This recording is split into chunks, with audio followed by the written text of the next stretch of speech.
अभी तो लोग आके कोई 5 लाख मांग, कोई 5 लाख का डिमांड करता है। अभी मंत्री लोग आके बोल रहे हैं 5 लाख दो, कोई बोलता 10 लाख दो। अरे दिलाने के लिए कोई आगे बढ़ो, खाली बोल बोल के चले जाते हैं। आज मोहम्मद अली खान जब भिंडी शहर के आमदार थे, कुछ लोग मरे थे, तो उनको आज तक का मिला क्या? खाली ऐलान हुआ था, और ऐलान ही होता है, इसके बाद कुछ मिलता मिलाता नहीं है। और दिलाना कहीं मिला यार, दिलाते हो तो खड़े रह के चल गए।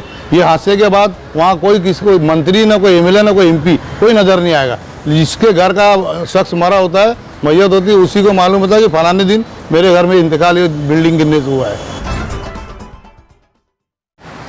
देखिए ऐसा है जिसान साहब, ये भिंडी शहर में जितने भी बिल्डिंगें गिरी है, तो उसके अंदर कहीं ना कहीं ज़मीन का जो मालिक होता है, उनकी बहुत बड़ी कमज़ोरी होती है कि वो परमिशन के नाम पर उनको मालूमात ही नहीं होती कि परमिशन क्या है, और उनको बना के बेचना रहता है। और जो लेते हैं कुछ लोग उसको हेवी डिपॉजिट पे या भाड़े पे दे देते हैं। अब वहाँ मालूम नहीं करते कि ज़मीन कितनी, बिल्डिंग कितनी मजबूत है और क्या है। आज भी भिंडी शहर में काफ़ी लोगों को नोटिस दी गई है कि भाई आप लोग अपना जो मकान है, बिल्डिंग है, उसको खाली करो। उसकी नोटिस लेने के बाद, म्यूनसिपैलिटी की नोटिस लेने के बाद भी इन लोग उस पर तवज्जो देते नहीं है। फिर आज आके बोलते महानगर पालिका क्या कर रही थी।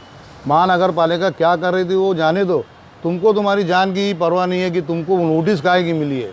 आज भी कई एक बिल्डिंगों को नोटिस दी गई है, लेकिन उस नोटिस के बाद वो ज़मीन मालिक को लगता नहीं कि खाली करवाना चाहिए। अब भाड़े करीबी जो उसमें जो लोग भाड़े से रहते हैं, वो बोलते हैं हमारा 40 साल से कब्जा है, हमारा 50 साल से कब्जा है।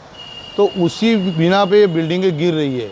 और आज भी कई बिल्डिंगों को नोटिस दी गई है, उसके ऊपर भी कोई तवज्जो दी नहीं जाती है। जिम्मेदार वो रहने वाले लोग खुद है। उनको जब मालूम था कि हमारी बिल्डिंग को नोटिस लग रही है, उसके बावजूद भी वो उस पर तवज्जो देते नहीं है। और ज़मीन सबसे बड़ा जिम्मेदार उसका ज़मीन मालिक और वो कारपोरेशन को दिखता है ये बिल्डिंग बन रही है तो वहाँ पे जाना चाहिए। कारपोरेशन के लोग भी उस पर इंटरेस्ट लेते नहीं है।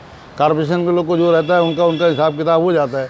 तो आज भी कारपोरेशन के लोगों के अंडर में बहुत सारी बिल्डिंगें अनऑथराइज अनलीगल बन रही है, तो भी कारपोरेशन इसके ऊपर तवज्जो देती नहीं है। इसलिए कि बिल्डर माफिया जो है, इनका कहीं ना कहीं बड़े बड़े जो लोगों में असर उसुक रहता है, वहाँ से फ़ोन होता है, वो बिल्डिंगें बन जाती है। और लेने वाले जो लोग हैं वो उसको परमिशन नहीं पूछते, कुछ नहीं पूछते, कितना स्क्वायर फीट है क्या, इतना बोल के वो अपना ज़मीन फ्लैट रजिस्ट्री करा लेते हैं। और महानगर पालिका भिंडी शहर के अंदर आज भी इंटरेस्ट लेती नहीं है। और मैं ये जो हमारे डॉक्टर पंकज आसिया साहब है, इनसे बार बार यही कहूँगा कि तुम एक अच्छे ऑफिसर बन के आओ, अच्छा काम करके भिंडी शहर के लोगों को इस मौत से निजात दिलाए। ये मौत के जो कारोबार चालू है सिलसिला, इससे निजात दिलाए। जो लोग खाली नहीं करते, महाराष्ट्र पुलिस किस लिए बैठी है?